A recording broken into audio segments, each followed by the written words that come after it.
Welcome back to my channel, Cerita Roman. Selamat membaca. Jangan lupa like, komen, share, dan subscribe. Novel Menantu Dewa Obat. Klik tanda lonceng supaya dapat pemberitahuan selanjutnya. Oke. Bab 224. Nyonya Meng tidak ada di rumah hari ini dan aku belum ke sana. Dengan santai Reva membuat alasan. Mendengar itu, Axel dan yang lainnya merasa sedikit tidak senang tetapi mereka juga tidak bisa mengatakan apa-apa. Begitu masuk ke ruangan, Alina langsung berteriak, "Nara, kali ini kau harus berterima kasih kepada adik iparmu." Nara langsung mengernyitkan keningnya dan bertanya, "Terima kasih untuk apa?" Petik 2. Lalu Alina tersenyum dan berkata, "Adik iparmu telah membantumu menangani masalah di lokasi pembangunan pabrik baru untukmu." Pemimpin dari para bajingan itu bernama David Arca. Dia adalah teman lama adik iparmu. Hubungan mereka berdua sangat baik. Adik iparmu akan membahas masalah ini bersamanya dan masalah ini pasti bisa beres. Petik 2. Adik iparmu sedang berbicara dan menjamunya sekarang. Katanya, besok malam kita akan mengundang orang itu untuk makan malam sehingga masalah ini bisa diselesaikan dengan baik.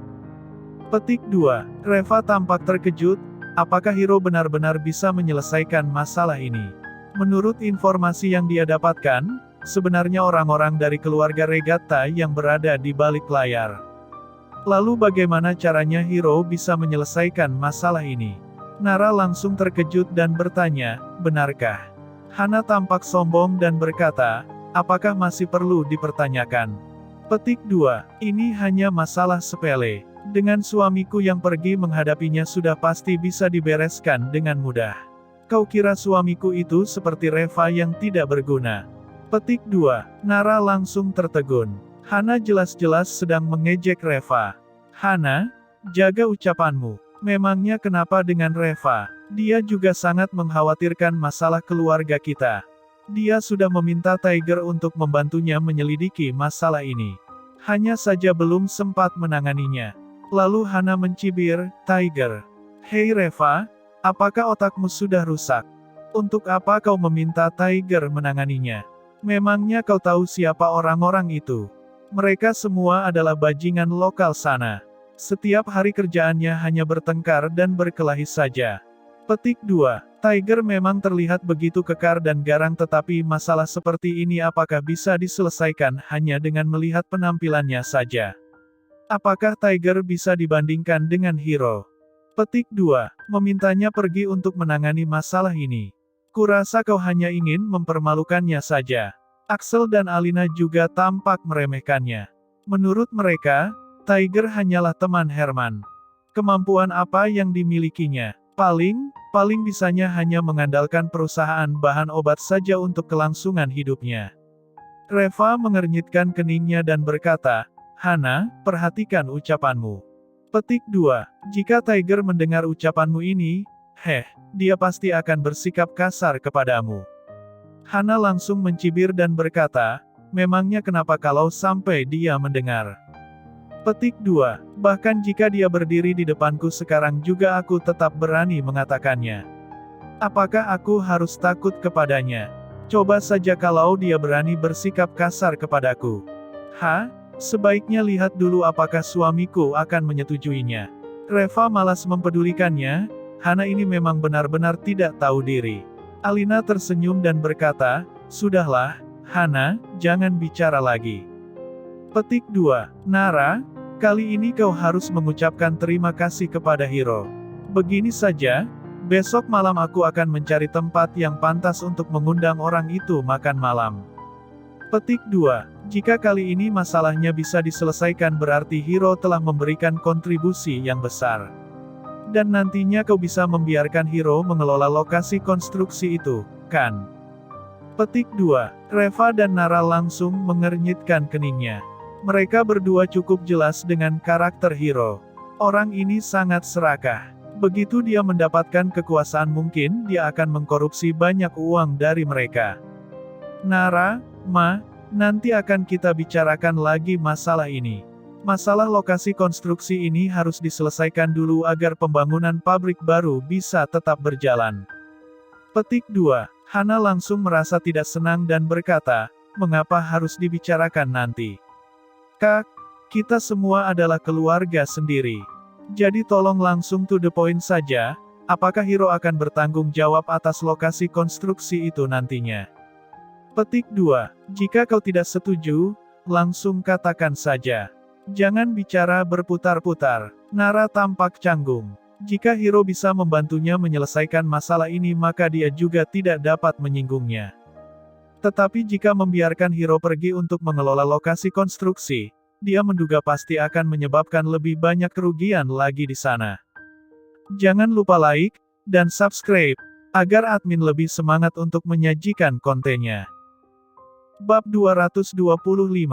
Lalu Nara terdiam dan berkata, Hana, kau jangan khawatir. Tiger juga ada di sana.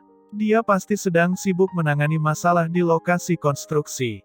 Petik 2. Bagaimana kalau kita selesaikan urusan perusahaan dulu? Nanti baru kita bicarakan lagi, oke? Lalu Hana berkata dengan marah, lagi-lagi Tiger. Petik 2. Kak, apakah kau tidak memiliki hati? Suamiku sudah menyelesaikan masalah ini. Untuk apa lagi kau masih membiarkannya tetap di sana? Cepat panggil dia pulang. Jangan merusak situasi. Lalu Reva berkata dengan lembut, Tiger kenal banyak teman jadi seharusnya dia bisa membantu. Hana lalu berkata dengan marah, bantu apa lagi? Petik 2. Suamiku sudah pergi ke sana secara pribadi. Apakah masih memerlukan bantuannya? Apakah kalian tidak percaya dengan suamiku? Jika tidak percaya juga tidak apa-apa. Aku akan meminta suamiku pulang dan tak perlu mempedulikan masalah ini lagi, oke? Axel dan Alina langsung panik dan dengan cepat berkata, Nara, Hiro sudah hampir selesai menanganinya. Petik 2. Dan pada saat ini kau malah mencari orang lain untuk pergi ke sana. Ini tidak pantas. Jika pihak mereka melihatnya malah mereka akan mengira bahwa kita tidak kompeten. Masa kita masih harus mencari orang lain lagi untuk membantu? Jangan-jangan mereka nanti malah akan meminta jatah yang lebih banyak lagi. Selain itu, adik iparmu sendiri yang menangani masalah ini. Kau malah mencari orang lain untuk membantu, kau anggap apa adik iparmu itu? Nara, Pak, sebenarnya masalah ini lebih cocok ditangani oleh Tiger. Mendengar ucapan Nara itu Hana langsung menjadi tidak senang dan berkata, oh, Kak, jadi ternyata begitu. Kenapa, menurutmu suamiku tidak kompeten dan tidak cocok menangani masalah itu? Petik 2. Oke, aku akan menelepon suamiku sekarang untuk menyuruhnya pulang dengan cepat. Jangan mencoba berbuat baik tetapi malah tidak dianggap. Asteris. Hana lalu mengeluarkan ponselnya untuk menelepon. Axel dan Alina langsung terkejut dan mereka dengan cepat mencegah Hana. Hana, jangan emosi. Nara, lihat apa yang telah kau lakukan. Jika kau tidak bisa mempercayai Hiro maka jangan biarkan siapapun juga untuk menangani masalah ini. Petik 2. Sudah meminta orang pergi untuk menanganinya tetapi pada akhirnya kau malah tak mempercayai mereka. Bagaimana sih ucapan seorang direktur? Axel berkata dengan serius. Nara juga tampak bingung. Dia bertanya-tanya kapan dia meminta Hiro untuk pergi menanganinya. Bukankah mereka sendiri yang memintanya pergi? Selain itu, dia hanya ingin mencari lebih banyak orang untuk memahami situasinya. Apa yang salah dengan pemikirannya ini? Lalu pada akhirnya Nara yang kalah berdebat dengan mereka juga tidak lagi berani untuk meminta bantuan Tiger. Tetapi, dia juga tidak peduli lagi.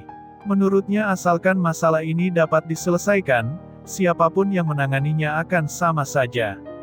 Sedangkan mengenai masalah Hiro yang ingin pergi ke lokasi konstruksi yang baru itu dia pasti tidak akan menyetujuinya. Tetapi Nara juga memikirkan bagaimana caranya untuk memberikan kompensasi kepada Hiro agar nantinya Hana tidak meributinya sepanjang hari mengenai masalah ini. Setelah keluar dari farmasi Su, Hana langsung meludah. Brengsek, dikiranya siapa Reva ini? Dia itu memang pendengki. Setelah suamiku menyelesaikan masalah ini dengan susah payah, dia malah membiarkan si Tiger itu ikut-ikutan juga. Petik 2. Bilang saja dia ingin merebut kreditnya dan mungkin dia ingin membiarkan Tiger yang mengambil alih pabrik baru di sana. Kalau menurutku, si brengsek ini pasti masih terobsesi untuk merampok harta kekayaan keluarga kita. Petik 2. Axel menghiburnya, "Sudahlah Hana, jangan marah-marah lagi. Kau tenang saja, Papa dan Mama pasti akan membela kalian. Asalkan Hiro dapat menyelesaikan ini dengan baik maka itu ada kontribusi terbesar bagi perusahaan." Petik 2. Apa yang nantinya seharusnya menjadi milikmu, tak ada orang yang boleh merebutnya. Hana mencibir saat mendengar kata-kata ini. Benar juga. Biarkan dia bersenang-senang dulu. Aku ingin lihat dia masih bisa tertawa berapa hari. Aku tidak ingin terlalu perhitungan dengan orang yang sebentar lagi juga akan masuk penjara. Rugi amat. Intinya dia hanya akan menjadi kambing hitam keluarga kita saja. Jadi tak apakan kalau sekarang menghargai sedikit martabatnya. Memelihara seekor anjing untuk menjaga rumah pun kita masih harus memberikannya sedikit makanan, kan? Petik 2. Hahaha. Jangan lupa like, dan subscribe, agar admin lebih semangat untuk menyajikan kontennya. Bab 226. Setelah Axel sampai di rumah lalu dia segera mengatur acara makan malam untuk keesokan harinya. Dia memesan sebuah ruang VIP di hotel yang sangat mewah di kota. Lalu membeli alkohol dan rokok, jadi dia benar-benar sangat sibuk. Keesokan malamnya, Reva pergi untuk menjemput Nara yang baru saja selesai kerja. Tetapi karena malam ini mereka akan bertemu dengan David sehingga Axel sebenarnya tidak ingin memperbolehkan Reva pergi. Namun, karena Nara khawatir akan terjadi sesuatu akhirnya dia menelepon Reva. Sesampainya di hotel, sebelum mereka masuk ke dalam ruang VIP itu tiba-tiba terdengar suara yang kencang dari dalam ruangan. "Paman Su, karena Hiro ada di sini maka kita semua adalah keluarga sendiri." Petik 2. Bukan aku mau sombong tetapi di lokasi konstruksi itu ucapanku adalah perintah. Tetapi jika aku katakan lokasi itu bisa dilanjutkan kerjanya, maka itu harus bisa. Petik 2. Tetapi jika aku bilang tidak, maka siapapun tak ada yang dapat melanjutkan kerja di sana. Lalu Reva dan Nara mendorong pintunya untuk masuk. Begitu pintu terbuka hanya terlihat satu ruangan itu dipenuhi dengan asap. Di depan meja besar berbentuk bundar itu ada 7 atau 8 pria yang berperawakan seperti preman. Orang-orang ini semuanya berambut cepak, mengenakan rantai emas besar dengan dada terbuka dan mempertunjukkan tato di sekujur tubuh mereka.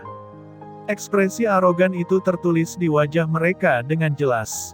Hiro juga tampak duduk di antara mereka, sambil merokok dan meletakkan tangannya di bahu pria-pria itu seolah-olah mereka sangat akrab. Axel dan Alina duduk di tengah, sambil tersenyum dan menyerahkan rokok kepada mereka. Wajah mereka seperti sedang menyanjung mereka saja. Orang yang sedang berbicara dengan Axel itu adalah David.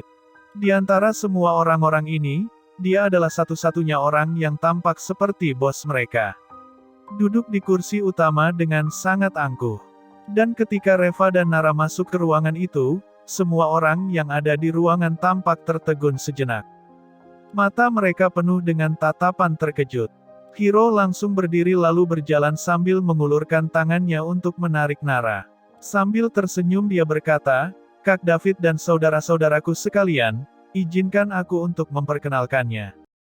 Petik 2. Ini adalah yang aku ceritakan, kakak dari istriku. Direktur Farmasi Su. Dia pernah menjadi wanita tercantik di seluruh kota Carson, Nara Su." Petik 2. Reva langsung menghalang di depan Nara membuatnya tidak dapat meraih Nara. Nara tampak kesal dan menatap Hiro dengan marah. Lalu beberapa pria di ruangan itu langsung menyeletuk dan menggoda. "Aih, ternyata cantik juga ya." Petik 2. Kak Hiro memang sangat beruntung memiliki saudara ipar yang begitu cantik. Keren. Sudah muda, cantik, seorang direktur lagi. Kak Hiro, coba kau tanyakan kepada ayah mertuamu, apakah masih membutuhkan menantu laki-laki? Petik 2. Hahaha, pantas saja Kak Hiro tidak mau keluar untuk bermain bersama kita lagi. Dengan kakak ipar yang begitu cantik kurasa dia juga malas bangun dari tempat tidurnya. Petik 2. Nara mengernyitkan keningnya setelah mendengar beberapa bahasa bejat dari orang-orang itu. Hampir saja dia pergi. Ekspresi Reva langsung menjadi dingin. Dia mengambil botol anggur di atas meja dan langsung ingin melemparnya. Tetapi pada saat ini Nara meraih tangannya dengan cepat dan menggelengkan kepalanya sebagai isyarat kepadanya. Nara sangat jelas bahwa masalah malam ini sangat penting sehingga tidak bisa membuat kekacauan itu hanya karena emosi sesaat. Lalu Reva meletakkan kembali botol anggur itu dengan perlahan, tetapi tatapan matanya tetap saja dingin. Malam ini dia tidak mungkin mau melepaskan orang-orang ini. Semua orang di ruangan itu tampak begitu berisik untuk sementara ini dan David berkata dengan perlahan, "Direktur Su sudah tiba di sini begitu lama tetapi masih tidak mau duduk. Apakah dia telah menganggap remeh saudara-saudara kami?" Hiro yang mendengar ucapan itu lalu dengan cepat berkata, "Mari, Nara, cepatlah duduk. Izinkan aku untuk memperkenalkan dia kepadamu. Dia ini namanya David Archa. Kau panggil saja Kak David dan itu Kak Zhou, Kak Hou." Setelah memperkenalkan mereka semua, beberapa pria preman yang ada di dalam sana tampak begitu senang dan bangga seakan-akan mereka itu benar-benar kakak-kakak mereka. Dan mata mereka semua menatap Nara dengan nafsu yang tak tertahankan. Bentuk tubuh itu, mereka seolah-olah ingin melepaskan semua pakaian Nara. Meskipun Nara merasa sangat tidak nyaman tetapi tetap menyapa mereka dengan sopan dan duduk di samping mamanya. Tetapi siapa sangka, begitu dia duduk, David langsung menggebrak meja dan berkata, "Direktur Su, dengan kau duduk di situ, bagaimana cara kau menjamu tamu?" Petik 2. Pantas saja pekerjaan di lokasi konstruksi keluarga Sumu tidak bisa berjalan dengan lancar. Kau saja tidak tahu bagaimana cara menjamu tamu, kalau begitu untuk apa mengundang tamu? Petik 2. Saudara-saudaraku, ayo pergi. Bersambung di channel cerita roman selanjutnya. Jangan lupa like, komen, share, dan subscribe. Novel Menantu Dewa Obat.